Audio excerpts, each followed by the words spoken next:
After Beyond's Albany show, Vic and Alan drove cross-country in Vic's blue Yugo. Big responsibility, but one we felt confident Vic could handle. And they did fine. They were even clever enough to cross New Mexico and Arizona at night, since the Yugo did not have air conditioning. They arrived late one evening in July 1988, stinky and tired, but stoked. The next morning they were revived, revved, and ready for California. After breakfast they were going to the beach. Vic stumbled into the kitchen first and peered out the window.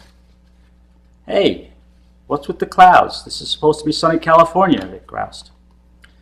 "Don't worry," I comforted him. "They'll be gone by 11, flaunting the benefit of 7 more days of California residency than him. They didn't believe in June Gloom. It was July after all, and were certain that just like Long Island, when the morning is gray, the week is gray.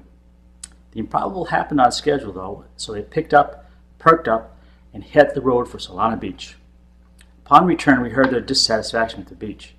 Being used to the wide expanses of Long Island sand, they found the narrow California beaches underwhelming. And there were no surfers there. How could this be? I anticipated that the transition might not be all roses, and I had done some research and already located vegetarian restaurant options. We went down to the Hillcrest area's Vulcan Vegetarian, which is Star Trek themed and a hit. Their use of old bowling balls for moon rocks in a life-size diorama of Mr. Spock was somehow endearing, even to Vic.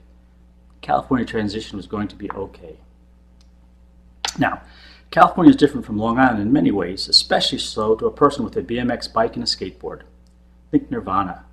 Vic was used to skating in front of the house, and so did the same thing in Rancho Bernardo, RB to us locals.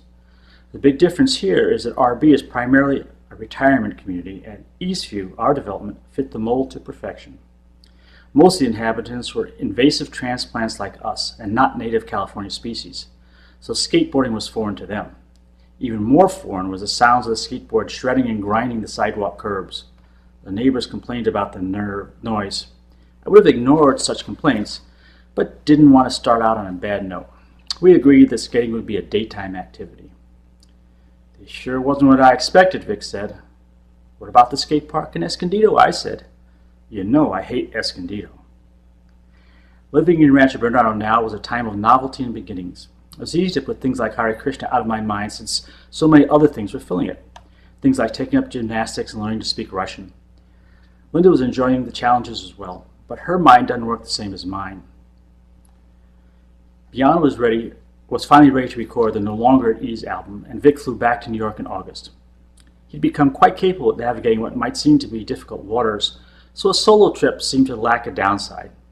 Turns out the airport in those days were crawling with the Hare Krishna devotees, and Vic returned with his first copy of the Bhagavad Gita. Vic spent a lot of time reading the Bhagavad Gita and spending time in the temple in Pacific Beach. Linda would ask him what he thought, and he'd always be noncommittal. But Linda's mind was like a steel trap that had been locked and triggered. She was worried about the Krishnas.